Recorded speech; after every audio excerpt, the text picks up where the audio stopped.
Welcome to Zee Telugu news. Piles అంటే అదో నరక యాతన. ఈ సమస్యతో బాధపడేవారు ఎలాంటి చికిత్స తీసుకోవాలి, ఉపశమనానికి ఏం చేయాలి, అసలు పైల్స్ సమస్యకు కారణం ఏంటి, ఇలాంటి అన్ని అంశాలు కూడా వివరించడానికి ఈ రోజు మనతో పాటు ఉన్నారు డాక్టర్ రతన్ కుమార్ గారు. ఆయనతో మాట్లాడి మరిన్ని విషయాలు తెలుసుకుందాం. రతన్ కుమార్ గారు నమస్తే అండి. నమస్తే. సో రతన్ కుమార్ గారు, సో ఈ పైల్స్ అంటే కూడా చాలా మందికి పైల్స్ అంటే అదొక నార్మల్ చిన్న డిసీజ్ అని అనుకుంటారు, దాన్ని నెగ్లెక్ట్ చేసే వాళ్ళు ఉన్నారు. ఈవెన్ అది ఎక్కడి వరకు వెళ్తుందంటే కూడా ప్రాణాంతకరమైన వ్యాధి వరకు కూడా వెళ్లే అవకాశాలు ఉన్నాయి. కాబట్టి అసలు ఈ పైల్స్ అంటే ఏంటి, దీని లక్షణాలు ఎలా ఉంటాయి? జనరల్ గా ఇప్పుడు ఈ రోజు మనం డిస్కస్ చేసుకున్న టాపిక్స్ పైల్స్, ఫిషర్, ఫిస్టులా. ఈ మూడు కూడా మనకు యానోరెక్టల్ డిజీజ్ అని అంటాం. యానోరెక్టల్ అంటే ఏంటి అంటే మనకు మలద్వారం అని అంటాం. అంటే మోషన్ పాస్ అయ్యి అంటే మలం పాస్ అయ్యే చోటుని మనం మలద్వారం అని అంటాం.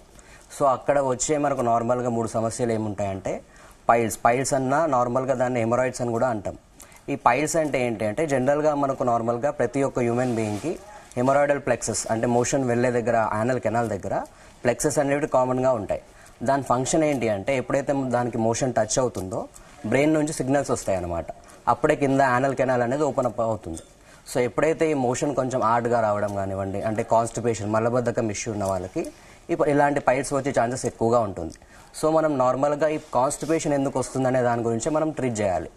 సో వన్ ఆఫ్ ద కాన్స్టిపేషన్కి కాజెస్ ఏంటి అంటే ఫస్ట్ ఆఫ్ ఆల్ మన డైట్లో ఫైబర్ తక్కువగా ఉండడం వలన, లేదంటే సెడెంటరీ యాక్టివిటీ లైక్ ఎలాంటి ఫిజికల్ యాక్టివిటీ లేని వాళ్ళకి, డెస్క్ జాబ్ చేసుకునే వాళ్ళకి, అంటే కంటిన్యూగా సిట్టింగ్ పొజిషన్లో ఉన్న వాళ్ళకి ఇట్లాంటి డిసీజ్ వచ్చే ఛాన్సెస్ ఉంటాయి. అండ్ ఆల్సో మన బాడీకి ఇంటెస్టైనల్ మూమెంట్స్ అనేది చాలా అవసరం. ఇంటెస్టైన్ మూమెంట్స్ ఉంటేనే మనకు నార్మల్గా మోషన్ అనేది పాస్డ్ అవుట్ అయిపోతుంది.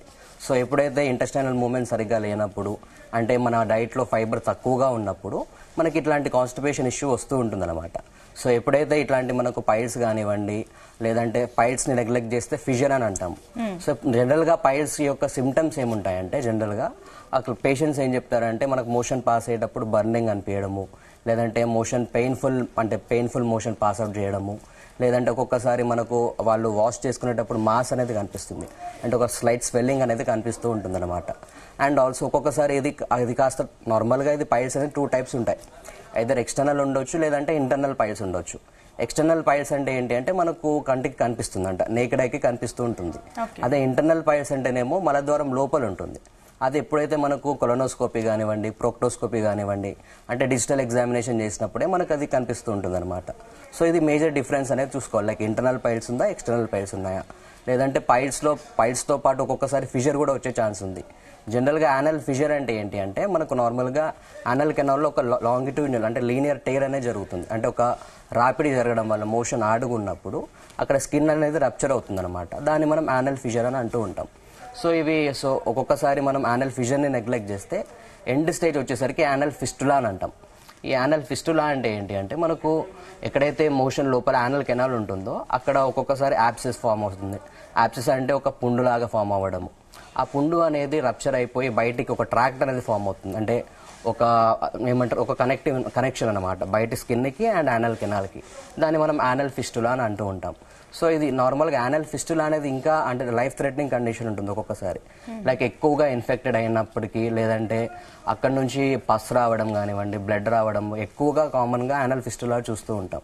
సో ఇవన్నీ కూడా ఇంటర్ రిలేటెడ్ అనమాట.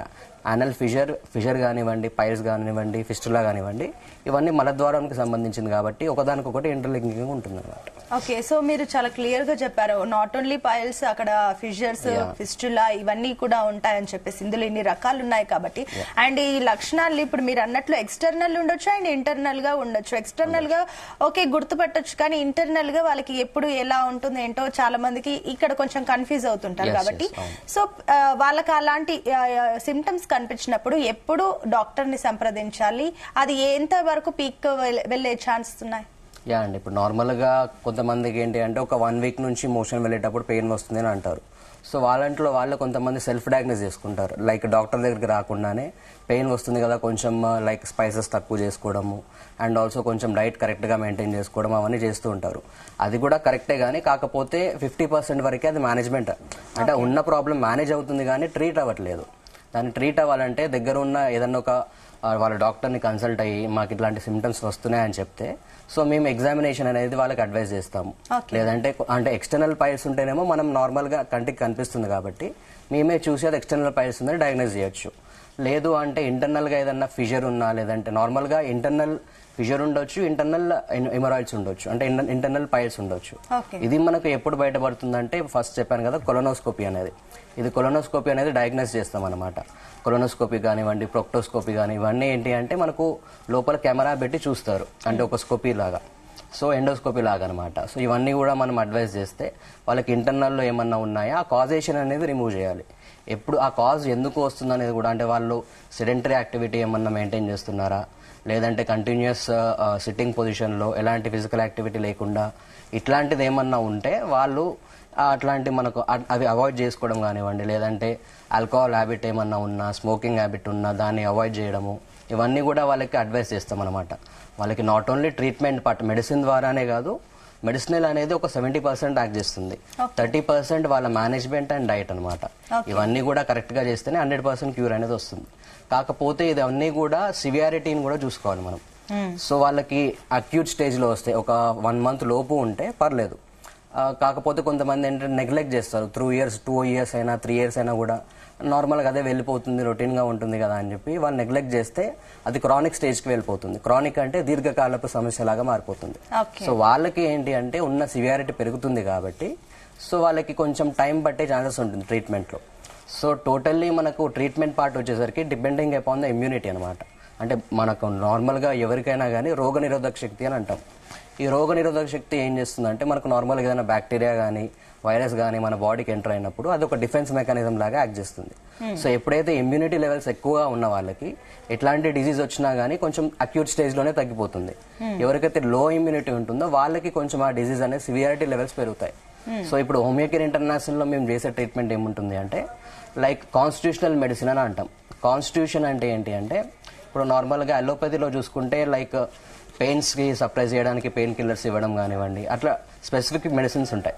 హోమియోపతిలో ఏంటి అంటే specific medicine to the man అనమాట. అంటే పేషెంట్ కి మాత్రం ట్రీట్ చేస్తాం, డిజీజ్ ని కాదు, పేషెంట్ ని ట్రీట్ చేస్తాం.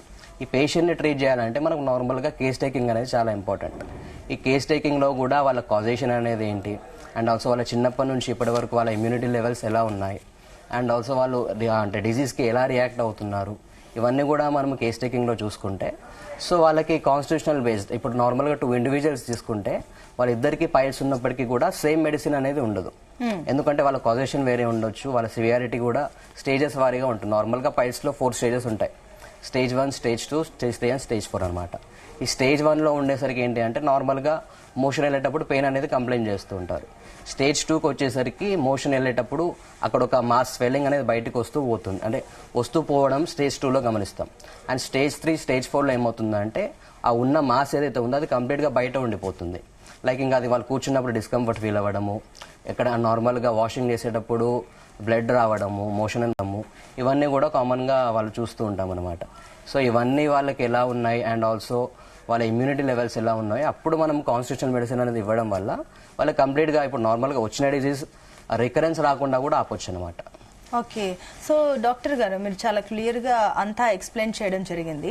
బట్ ఇంకొకటి ఏంటంటే కూడా prevention is better then cure అని అంటుంటాం. సో వీటన్నింటికంటే ముందుగా జాగ్రత్త పడడం బెటర్. అండ్ ఇంకొకటి ఏంటంటే వీటన్నింటికంటే ముందుగా ఫస్ట్ మనం నోటీస్ చేసింది ఏంటంటే మలబద్ధకం వల్లే ఇక్కడ వరకు వస్తుంది కాబట్టి సో ఈ మలబద్ధకం రాకుండా ఎలాంటి జాగ్రత్తలు ఉండాలి అండ్ ఈ మలబద్ధకాన్ని ముందుగానే ఎలా గుర్తించాలి? సో ఇప్పుడు నార్మల్ గా కొంతమందికి ఏంటి అంటే మోషన్ అంటే అన్ఎఫెక్చువల్, లైక్ కొంచెం అన్సాటిస్ఫాక్టరీ మోషన్ అనేది పాస్ చేసుకుంటూ ఉంటారు. లైక్ మోషన్ అనేది కంప్లీట్ గా వెళ్ళలేదని సెన్సేషన్ ఉంటుంది. సో వాళ్ళట్లో ఏంటి అంటే ఒక్కొక్కసారి మోషన్ హార్డ్ గా రావడము, ఒక 1 week లో ఒక 3-4 days వస్తే పర్లేదు. 1 week మొత్తం అలాగే ఎప్పుడు మోషన్ వెళ్ళినా కూడా అలా సిమ్టమ్స్ వస్తున్నాయంటే అది మనం కాన్స్టిపేషన్ అనేది రూల్ అవుట్ చేసుకోవాలి. సో ఈ కాన్స్టిపేషన్ ఇష్యూ ఎందుకు వస్తుంది? ఫస్ట్ ఆఫ్ ఆల్ వాళ్ళకి డైట్ లో ఏంటి అంటే ఫైబర్ రిచ్ అనేది సరిగా లేకపోవడం వల్ల, అంటే ఫైబర్ డెఫిసిట్ తీసుకున్న డైట్ కి కాన్స్టిపేషన్ వచ్చే ఛాన్సెస్ ఉంటుంది. అండ్ ఆల్సో వాటర్ ఇంటేక్ కూడా అడిక్వేట్ గా తీసుకునే వాళ్ళకి కూడా కాన్స్టిపేషన్ వచ్చే ఛాన్సెస్ ఉంటాయి. అండ్ ఆల్సో ఎక్కువగా రెడ్ మీట్ తీసుకున్న వాళ్ళు లైక్ మటన్ ఎక్కువ తినడం కానివ్వండి, బీఫ్ ఎక్కువగా తినడం కానివ్వండి, వాళ్ళకి పైల్స్ వచ్చే ఛాన్సెస్ ఎక్కువగా ఉంటాయి, ఎందుకంటే కాన్స్టిపేషన్ ఎక్కువగా వస్తుంది కాబట్టి. సో ఇది మనం నార్మల్ గా వాళ్ళ డైట్ లో చేంజెస్ చేసుకోవడము అండ్ వాళ్ళ లైఫ్ స్టైల్ కూడా ఏదైనా సెడెంటరీ యాక్టివిటీని లీడ్ చేస్తున్న వాళ్ళకి ఒక ఫిజికల్ యాక్టివిటీ వాళ్ళకి అడ్వైస్ చేయడము, ఇవన్నీ కూడా కంప్లీట్ గా చెప్తేనే వాళ్ళకి ట్రీట్మెంట్ తో పాటు ఇట్లా మేనేజ్మెంట్ పార్ట్ కూడా హెల్ప్ అవుతుంది. ఇది మనకు ప్రివెంటివ్ మెజర్స్ కిందకి తీసుకోవచ్చు అనమాట. సో అండ్ ఆల్సో వాళ్ళు కూడా ఎప్పుడైనా కానీ ఇట్లా లైక్ హార్డ్ స్టూల్స్ వచ్చినా కానీ, లేదంటే constipation issues like alternate days motion pass చేసే వాళ్ళకి కాన్స్టిపేషన్ ఉందని వాళ్ళకి తెలియాలన్నమాట. సో అంతేగాని ఇప్పుడు నార్మల్గా ఇప్పుడు 1 డే గ్యాప్ వచ్చిందంటే నెక్స్ట్ డే మోషన్ పాస్ అయిపోతుంది కదా అని చెప్పేసి వాళ్ళు నెగ్లెక్ట్ చేస్తారు. సో అట్లాంటి స్టేజ్కి వెళ్లకుండానే ఉన్న స్టేజ్ అక్యూట్ స్టేజ్లోకే మనం కన్సిడర్ చేసుకొని వాళ్ళకి కంప్లీట్గా క్యూర్ అనేది చేస్తేనే ఇట్లాంటి పైల్స్ కానీ ఫిషర్ కానీ ఫిస్టులాలు కానీ రాకుండా ఉండే ఛాన్సెస్ ఎక్కువగా ఉంటాయి. ఓకే, సో మీరు చెప్పిన పాయింట్ లో నాకు ఒక చిన్న సందేహం. అంటే ఇంకొకటి ఏంటంటే ఆఫ్టర్ కోవిడ్ మన లైఫ్ లో చాలా చేంజెస్ జరిగాయి. మీకు తెలుసా, ఈవెన్ ఆఫ్టర్ ఫుడ్ డ్రింక్స్ చాలా విషయాల్లో మన అందరం కాస్త అవగాహన వచ్చేసింది అందరికి. సో మీరు ఇందాక చెప్పినట్లే ఎక్కువగా వాటర్ తీసుకోవడం వల్ల కూడా ఇలాంటివి వస్తుంది. అంటే ఇంకా ఈ మధ్య చాలా మంది ఇన్ని వాటర్ తాగాలి, 6 లీటర్స్ తాగాలి, 8 లీటర్స్ అని లిమిట్లెస్ గా వాళ్ళు వాటర్ తీసుకుంటూ ఉన్నారు. సో ఇది కూడా ఒక రకంగా దీనికి కారణం అవుతుందా? సో ఇన్ జనరల్ గా ఏంటి అంటే మనకు వాటర్ ఇంటేక్ అనేది మన బాడీ నెసెసిటీ బట్టి దాహం అవుతుంది అంటేనే తీసుకోవాలి, అంతేగాని ఎక్సెస్ తీసుకున్నా కూడా ప్రాబ్లమే. ఎందుకంటే ఒక్కొక్కసారి మన బాడీలో వాటర్ ఇంటాక్సిఫికేషన్ కూడా అయ్యే ఛాన్సెస్ ఉంటాయి. So limited quantity 3 to 4 litres is enough. మరి 8 లీటర్స్ తాగడం కూడా వాటి వల్ల కూడా కాంప్లికేషన్స్ వచ్చే ఛాన్సెస్ ఉంటాయి. సో ఒక్కొక్కసారి గ్యాస్ట్రిక్ ఇష్యూస్ రావడం, స్టమక్ బ్లోటింగ్ రావడము. ఎందుకంటే మనకు నార్మల్గా స్టమక్ బ్లోటింగ్ ఎప్పుడు వస్తుంది అంటే మన అబ్డామెన్లో ఎప్పుడు స్టమక్ పార్ట్లో గ్యాస్ ప్రొడక్షన్ ఎక్కువగా ఉన్నప్పుడు, అంటే అసిడిటీ లెవెల్స్ ఎక్కువగా ఉన్నప్పుడు స్టమక్ బ్లోటింగ్ వస్తే ఛాన్సెస్ ఉంటాయి. ఈ స్టమక్ బ్లోటింగ్ అయినప్పుడు కూడా కాన్స్టిపేషన్ ఇష్యూ కూడా వస్తుంది. ఎందుకంటే ఇంటర్ లింక్డ్ అనమాట. ఎందుకంటే గ్యాస్ ఎక్కువ ఉన్నా కూడా మోషన్ పాస్ చేయడానికి లైక్ ఇంటెస్టైనల్ మూమెంట్స్ అనేటివి తక్కువగా అయిపోతుంది.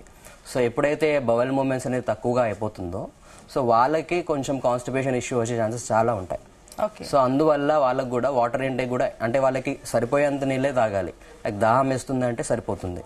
అండ్ ఆల్సో మరీ కాన్షియస్ అయిపోయి కొంతమంది ఏంటంటే రిమైండర్లు కూడా పెట్టుకుంటారు ఇప్పుడు వాటర్ తాగాలి అని. అది కూడా అవసరం లేదు. వాళ్ళకి ఉన్న నెసెసిటీ ఎంత అవసరమో దాని తగ్గట్టుగా తీసుకుంటూ ఎప్పుడైనా హైడ్రేటెడ్గా ఉంటే సరిపోతుంది, అంతేగాని ఓవర్ హైడ్రేషన్ కూడా problem. So maximum 3 to 4 litres సరిపోతుంది మనకి వాటర్. ఓకే, అండ్ డాక్టర్ ఇప్పుడు ఏదైతే ఆల్రెడీ ఈ పైల్స్, ఫిషర్స్ అండ్ ఫిస్టులా వీటితో బాధపడుతున్నారో సో మీ దగ్గర ట్రీట్మెంట్ తీసుకుంటుంటారు కాబట్టి సో అలాంటి వారు డైట్ లో ఎలాంటి చేంజెస్ చేయాలి అండ్ డైట్ అలవాట్లు ఎలా ఉండాలి? సో ఇప్పుడు నార్మల్గా మనకు హోమియోకేర్ ఇంటర్నేషనల్లో ట్రీట్మెంట్ పార్ట్తో పాటు ప్రతి ఒక్క పేషెంట్కి ఏ డిజీజ్ ఉన్నా కానీ not only piles, fissure, fistula, వాళ్ళకి డయాబెటీస్ కానివ్వండి, హైపర్ టెన్షన్ కానివ్వండి, ఎలాంటి డిజీజ్ ఉన్నా కానీ వాళ్ళకు ఒక డైట్ చార్ట్ అనేది మెన్షన్ చేస్తాం. సో ఇన్ జనరల్ మనకు పైల్స్, ఫిషర్, ఫిస్టులా ఇలాంటి యానోరెక్టల్ డిజీజెస్కి నార్మల్ డైట్ ఏముంటుంది అంటే ఒక్కొక్కటి first thing water intake, correct adequate water తీసుకుంటున్నారా లేదా. అండ్ ఆల్సో వాళ్ళ డైట్లో అన్ని రకాలకి ఇప్పుడు ఒక మీల్ తీసుకుంటే మనము దాంట్లో ఒక 25% ప్రోటీన్ ఉండాలి, 25% కార్బోహైడ్రేట్స్ ఉండాలి, అట్లా 25% ఫైబర్ ఉండాలి, మిగతాదంతా లైక్ ఫ్యాట్స్ కూడా ఉండొచ్చు. సో ఇవన్నీ కూడా ఒక మీల్లో అన్ని కరెక్ట్గా పోషకాలు సరిగ్గా అందుతున్నాయా, మినరల్స్ వస్తున్నాయా, విటమిన్స్ ఉంటున్నాయా, ఇవన్నీ కూడా చాలా అవసరం. సో ఇవన్నీ కరెక్ట్గా వచ్చినప్పటికీ వాళ్ళు అండ్ ఆల్సో కొంచెం ఫ్రూట్స్ ఎక్కువగా తీసుకోవడం. ఎందుకంటే ఫ్రూట్స్ తీసుకుంటే ఏమవుతుందంటే యాంటీ ఆక్సిడెంట్స్ ఎక్కువగా ఉంటాయి. ఎప్పుడైతే యాంటీ ఆక్సిడెంట్స్ ఎక్కువగా ఉంటాయో మన బాడీలో ఇన్ఫ్లమేషన్ అయ్యే ఛాన్సెస్ కానీ ఎక్కడైనా పైల్స్ స్వెల్లింగ్ అయ్యే ఛాన్సెస్ కూడా అవి కొంచెం రెడ్యూస్ అంటే ఆ రిస్క్ ఫ్యాక్టర్స్ని మనం తక్కువ చేసుకోవచ్చు అనమాట. సో ఫ్రూట్స్ బాగా కన్జ్యూమ్ చేయడము అండ్ ఆల్సో కొంచెం ఫిజికల్ యాక్టివిటీని మెయింటైన్ చేయడము, రెగ్యులర్ ఎక్సర్సైజ్ చేసుకోవడం, ఇవన్నీ కామన్గా వాళ్ళకి అడ్వైస్ చేస్తూ ఉంటాం. ఓకే, సో డాక్టర్ నార్మల్లీ చాలా మందికి ఏదైనా ఇలాంటి ప్రాబ్లమ్స్, ఇష్యూస్ ఏవైనా వచ్చినా కూడా నార్మల్ ఒక పలానా దగ్గరలో ఉన్న క్లినిక్ కానీ ఇలాంటి డాక్టర్స్ ని కన్సల్ట్ అవుతుంటారు. వాట్ ఎవర్ అలోపతి, ఎక్కువగా అలోపతి మెడిసిన్ తీసుకుంటుంటారు జనాలు.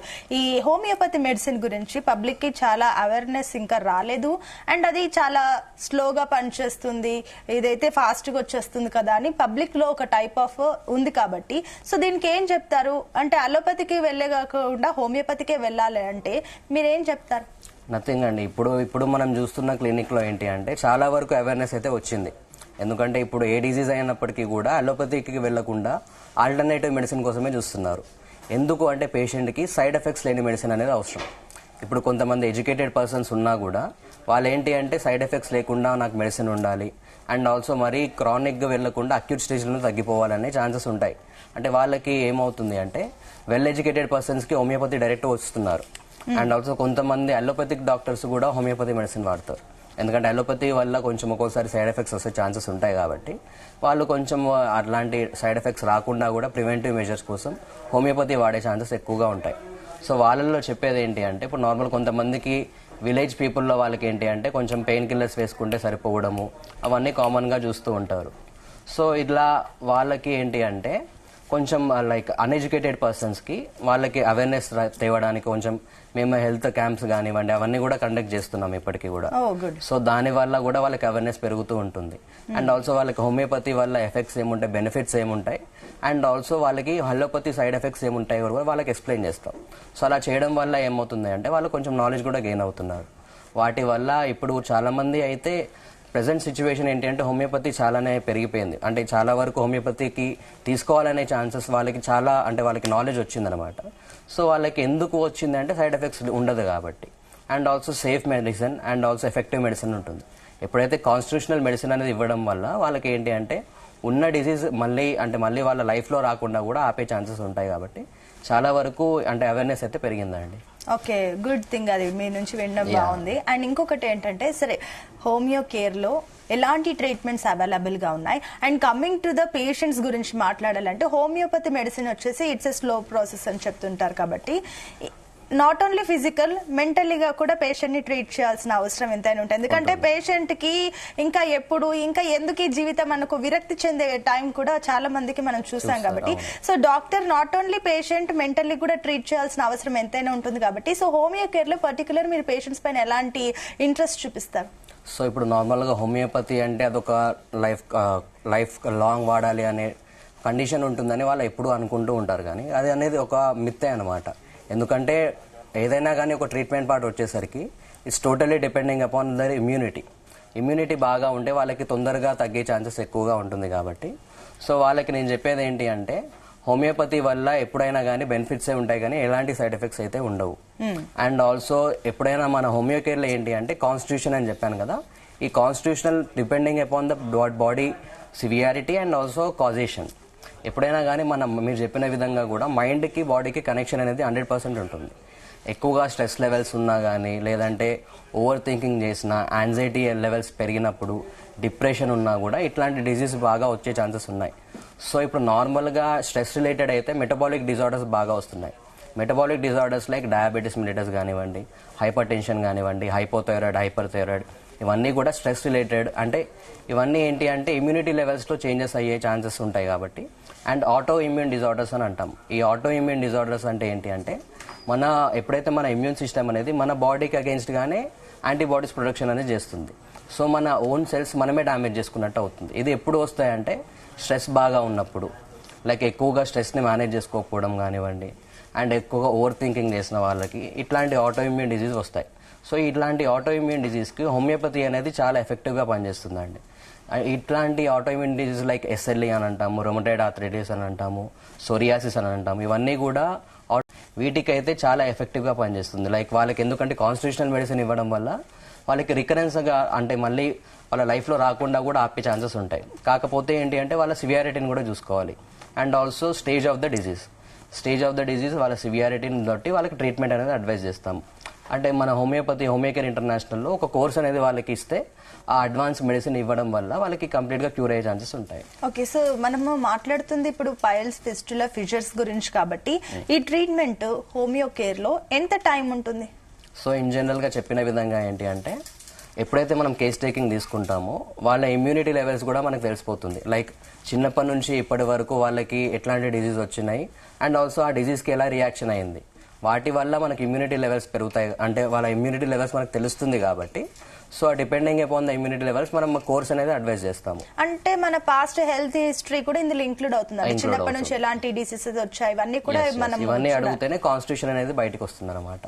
ఓకే, సో దాని వల్ల ఏంటి అంటే ఆ ఇమ్యూనిటీ లెవెల్స్ బట్టి, ఆ కాన్స్టిట్యూషన్ బట్టి వాళ్ళకి ట్రీట్మెంట్ అనేది అడ్వైజ్ చేస్తాం. అండ్ ఆల్సో అక్యూట్ స్టేజ్ లో ఉందా, క్రానిక్ స్టేజ్ లో ఉందా ఆ డిజీజ్ అనేది కూడా చాలా ఇంపార్టెంట్. అక్యూట్ అంటేనేమో నార్మల్ గా షార్ట్ లైఫ్, అంటే విత్ ఇన్ 1 month లో ఉంటే అక్యూట్ అని అంటాము. 3 months కంటే ఎక్కువగా వెళ్ళిపోతే క్రానిక్ డిజీజ్ అంటాం. సో ఎప్పుడైతే అక్యూట్ స్టేజ్ కి వచ్చిన పేషెంట్స్ వాళ్ళకి ఏంటి అంటే ట్రీట్మెంట్ అనేది కొంచెం తొందరగా లైక్ ఫ్యూ మంత్స్ లో కూడా ఉండే ఛాన్సెస్ ఉంటాయి. అదే ఎప్పుడైతే క్రానిక్ స్టేజ్ కి వెళ్ళిపోతుందో కొంచెం వాళ్ళకి ఫ్యూ ఇయర్స్ కూడా పట్టే ఛాన్సెస్ ఉంటాయి. అంటే 2 years పడే, అంటే 2 years కోర్స్ అనేది వాళ్ళకి అడ్వైజ్ చేయడం కానివ్వండి, అట్లాంటి అంటే depending upon the severity and stage అనమాట. ఇవన్నీ కూడా వాళ్ళకి అడ్వైజ్ చేస్తూ వాళ్ళకి డైట్ చార్ట్ అనేది కూడా మెన్షన్ చేస్తే క్లియర్ గా వాళ్ళకి మేనేజ్మెంట్ పార్ట్ కూడా కౌన్సిలింగ్ అనేది కూడా ఇస్తాం. ఎవ్రీ మంత్ వాళ్ళు విజిట్ వస్తూ ఉంటారు కాబట్టి వాళ్ళకి ఉన్న సివియారిటీని బట్టి వాళ్ళ పొటెన్సీ డోస్ అనేది ఎట్లా మేనేజ్ చేసుకోవడం అనేది చూసుకుంటూ ఉంటాం. So up to now homeo care ఆధ్వర్యంలో ఇప్పటి వరకు మీరు ఎంతమంది పేషెంట్స్ ని ట్రీట్ చేశారు అండ్ సక్సెస్ఫుల్ స్టోరీస్ ఇప్పటి వరకు ఎన్ని ఉండొచ్చు? ఇప్పుడు మా హోమియో కేర్ మొత్తంలో ఏంటి అంటే ఆల్మోస్ట్ ఆల్ చాలా ఇయర్స్ నుంచి ఉంది. సో వాళ్ళకి ఆల్మోస్ట్ ఆల్ ఒక 2 to 3 crores మెంబర్స్ కి కూడా మేము ఇచ్చాం ట్రీట్మెంట్. వాళ్ళకి కూడా హ్యాపీ లైఫ్ ఉండడం, వాళ్ళకి లైఫ్ కూడా కరెక్ట్ గా లీడింగ్ చేసుకోవడము, హెల్దియర్ లైఫ్ రావడం కూడా చాలా మందిని చూసాము. సో ఇప్పుడు ఉన్న పేషెంట్స్ కూడా టెస్టిమోనియల్స్ ఇవ్వడం, వాళ్ళు ఉన్న డిజీజ్ తగ్గిపోయిందని టెస్టిమోనియల్స్ ఇవ్వడము, వాళ్ళ రిఫరెన్స్ కూడా పంపించడం, ఇవన్నీ కామన్ గా చూస్తాము. చాలా సక్సెస్ రేట్ అయితే ఉంది అండి. ఓకే, సో డాక్టర్ గారు, అండ్ ఇందాక మీరు మనం ఫుడ్ హ్యాబిట్స్ గురించి మాట్లాడుకున్నప్పుడు మీరు ఫైబర్ ప్రోటీన్స్ అని చెప్తున్నారు కాబట్టి ఓకే, చాలా మందికి ఫైబర్ ప్రోటీన్ అంటే ఏంటో తెలియదు, అవి కూడా మెడిసిన్ రూపంలో ఉంటాయని చెప్పేసి అనుకుంటా. ఒక ప్రాపర్ మీల్ ఒక పర్సన్ ఒక రోజులో ఒక ప్రాపర్ మీల్ ఏ రకంగా తీసుకోవాలి, సో దానివల్ల ఆ మీల్ తీసుకోవడం వల్ల మనకు మలబద్ధకం ఇలాంటి ప్రాబ్లమ్స్ రాకుండా ఉంటాయి? యా అండి, ఇప్పుడు నార్మల్ గా ఇప్పుడు ఒక ఫైబర్ అంటే ఏంటి అంటే లైక్ ఎక్కువగా ఫ్రూట్స్ లో చూస్తాము, అండ్ ఆల్సో కొంచెం వెజిటేబుల్స్, క్యారెట్స్, బీట్రూట్స్, ఇవన్నీ ఏంటి అంటే కొంచెం వెజిటేబుల్స్ అండ్ ఫ్రూట్స్ కంబైన్ గా ఉన్న ప్రోటీన్స్. కానీ ప్రోటీన్స్ అంటే ఎక్కువగా మనకు నాన్ వెజ్ లో లైక్ చికెన్ ఎక్కువగా తీసుకున్నా, ఫిష్ ఎక్కువ తీసుకుంటే ప్రోటీన్స్ ఎక్కువ వస్తూ ఉంటాయి. కార్బోహైడ్రేట్స్ కూడా అవసరం. కొంతమంది ఏంటంటే ఇవాళ రేపు కంప్లీట్ గా కార్బోహైడ్రేట్స్ డెఫిసిట్ చేస్తున్నారు. ఎందుకంటే మన బాడీకి అన్ని అవసరం, విటమిన్స్, కార్బోహైడ్రేట్స్ అండ్ మినరల్స్ కూడా. విటమిన్స్ లో విటమిన్ డి, విటమిన్ B12 కూడా, ఇవన్నీ కూడా మనకు బోన్స్ కి డెన్సిటీకి అవసరం అనమాట. సో ఇవన్నీ మనకు మిల్క్ ప్రొడక్ట్స్ లో వస్తాయి. అండ్ ఆల్సో ఎక్కువగా green leaf vegetables and also కొంచెం డ్రై ఫ్రూట్స్ ఎక్కువ తీసుకోవడం, లైక్ వాల్నట్స్ కొంచెం బాగా తీసుకోవడము. వీటిలో కొంచెం ఎక్కువగా ప్రోటీన్స్, కార్బోహైడ్రేట్స్ మిక్స్డ్ ఉంటాయి కాబట్టి ఇవన్నీ కంబైన్ గా తీసుకుంటేనే వాళ్ళకు హెల్దియర్ అంటే బ్యాలెన్స్డ్ డైట్ అనేది వాళ్ళకి మెన్షన్ చేస్తూ ఉంటాం అనమాట. ఓకే, సో ఇప్పటి వరకు నేను నా పర్సనల్ గా చూసిన కొన్ని కేసెస్ పరంగా మాట్లాడుకుంటే, సో చాలా మందికి ఇన్ కేస్ వాళ్ళు తినే ఫుడ్ వాట్ ఎవర్ మీరు అన్నట్లు ఇవన్నీ కూడా ఇంక్లూడ్ చేసుకోరు. నార్మల్ గా వాళ్ళకి ఒక కార్బోహైడ్రేట్స్, నార్మల్ కర్రీ అలా తినేస్తూ ఉంటారు. దీనివల్ల ఎలాంటి ప్రాబ్లమ్స్ వస్తాయి మీకు తెలిసిందే, మీ పేషెంట్స్ ని చూస్తుంటారు కాబట్టి. సో ఏంటంటే ఇన్ జనరల్ గా చాలా మంది ఒకవేళ వాళ్ళకి సరే మోషన్ రావట్లేదంటే డల్కోలెక్స్ ఇలాంటి మెడిసిన్స్ యూజ్ చేస్తారు. సో అలాంటి కేసెస్ ని నేను రీసెంట్ గా చూస్తుంటే కంటిన్యూగా వాడడం వల్ల కూడా వాళ్ళకి ఈవెన్ లార్జ్ ఇంటెస్టైన్ పూర్తిగా పాడైపోయిన సిచ్యువేషన్ నేను చూసాను. సో ఏంటి ఇలా అవుతుంది అంటారా? నిజంగానే ఇలాంటి మెడిసిన్స్ మెడికల్ కి వెళ్ళి అడుగుతుంటారు నార్మల్ జనాలు, వెళ్ళి ఇది అవ్వట్లేదు అంటే వాళ్ళు ఇచ్చేది నార్మల్ మీకు తెలిసిందే. సో దీని వల్ల ఎఫెక్ట్స్ ఉంటాయా నిజంగానే? సో ఇప్పుడు నార్మల్ గా ఇప్పుడు మీరు చెప్పిన విధంగా ఏంటి అంటే కాన్స్టిపేషన్ కి డూల్కోఫ్లెక్స్ అండ్ ఆల్సో కొంచెం అసిడిటీ ఉన్న వాళ్ళకి ప్యాంటాప్ ఇవన్నీ కూడా అడ్వైజ్ చేస్తుంటారు.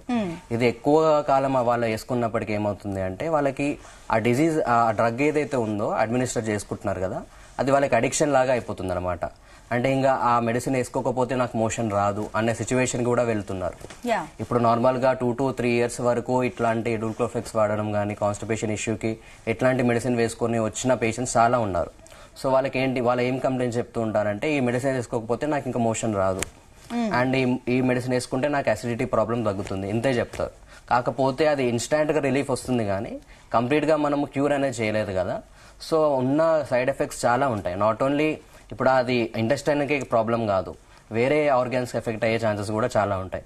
కొంతమంది ఏంటి అంటే ఇవాళ రేపు కొంచెం ఫీవర్, లైట్ ఫీవర్ వచ్చినా కూడా డోలో వేసుకోవడము, అండ్ కొంచెం పెయిన్ కిల్లర్, కొంచెం పెయిన్ ఉన్నా కానీ పెయిన్ కిల్లర్స్ వేసుకోవడం, ఇవన్నీ వల్ల కూడా లివర్ ఎఫెక్షన్స్ వస్తున్నాయి, కిడ్నీ ఎఫెక్షన్స్ వస్తున్నాయి. కాబట్టి సో వాళ్ళు ఫస్ట్ ఆఫ్ ఆల్ ఏదన్నా ఒక ప్రాబ్లం వస్తే ఒక డాక్టర్ ని కన్సల్ట్ అవుతే చాలా మంచిది. సెల్ఫ్ ట్రీట్మెంట్ ఎక్కువ అయిపోతుంది. గూగుల్లో సెర్చ్ చేసుకొని నాకు ఈ పెయిన్ ఉంది, ఈ పెయిన్ కి మెడిసిన్ అని కూడా చాలా మంది అలా సెర్చ్ చేసుకొని వేసుకుంటున్నారు. సో ఫస్ట్ ఆఫ్ ఆల్ ఒక డాక్టర్ దగ్గరికి వస్తేనే వాళ్ళకి ఉన్న సిమ్టమ్స్ బట్టి వాళ్ళకి మెడిసిన్ నిజంగా అవసరమా లేదంటే డైట్ లో కొన్ని చేంజెస్ చేసుకుంటే సరిపోతాయా, అవన్నీ కూడా వాళ్ళు కరెక్ట్ గా అడ్వైస్ చేస్తాము. సో వాటి వల్ల ఇప్పుడు నార్మల్ గా హోమియోపతిలో ఏంటి అంటే ఏదైనా కానీ మన బాడీకి వస్తుంది కాబట్టి మనం పేషెంట్ ని ట్రీట్ చేస్తాం, నాట్ ఓన్లీ డిజీజ్. పేషెంట్ ని ట్రీట్ చేస్తేనే వాళ్ళు హెల్దియర్ లైఫ్ ని లీడ్ చేస్తారు అనమాట. ఓకే, సో ఫైనల్ గా వచ్చేసి చాలా మంది పేషెంట్స్ చూసేది నియర్ బై క్లినిక్స్ చూస్తుంటారు, ఇలా అన్ని చూసుకుంటుంటారు. అండ్ ప్లెంటీ ఆఫ్ గర్లీకి ఒక క్లినిక్ కానీ చిన్న చిన్న హాస్పిటల్స్ కానీ అన్ని మల్టీ స్పెషాలిటీ హాస్పిటల్ ఇలాంటివి అన్ని వచ్చేస్తాయి, దగ్గరలో ఏది ఉంటుంది అండ్ వాళ్ళకి అందుబాటులో ఉన్నది చూసుకొని వాళ్ళు వెళ్ళిపోతున్నారు. సో ప్రజలు ఇప్పుడు ఇది మెయిన్ క్వశ్చన్, ఎందుకంటే ప్రజలు కూడా వాళ్ళు చూసుకుంటారు. ఇప్పుడు వాళ్ళకు ఒక క్వశ్చన్ వచ్చేది ఏంటంటే వై హోమియో కేర్ ఇంటర్నేషనల్, మేము అక్కడికే ఎందుకు వెళ్ళాలి అన్న సహజంగా అందరికి వస్తుంది కాబట్టి. సో మీరేం చెప్తారు వాళ్ళకి? సో ఇప్పుడు నార్మల్ గా బయట homeopathy clinics and also homeo care international కి వాట్ ఈస్ ద డిఫరెన్స్ అంటే ఏంటి అంటే, చెప్పాను కదా కాన్స్టిట్యూషనల్ మెడిసిన్ GCS అని అంటాము, జెనెటిక్ కాన్స్టిట్యూషనల్ సిమిలిమమ్. ఇది మనము హోమియో కేర్ ఇంటర్నేషనల్ లో ఇస్తాం. నాట్ ఓన్లీ ఇది లోకల్ మెడిసిన్ అయితే కాదు, ఎందుకంటే జర్మన్ నుంచి వచ్చిన మెడిసిన్.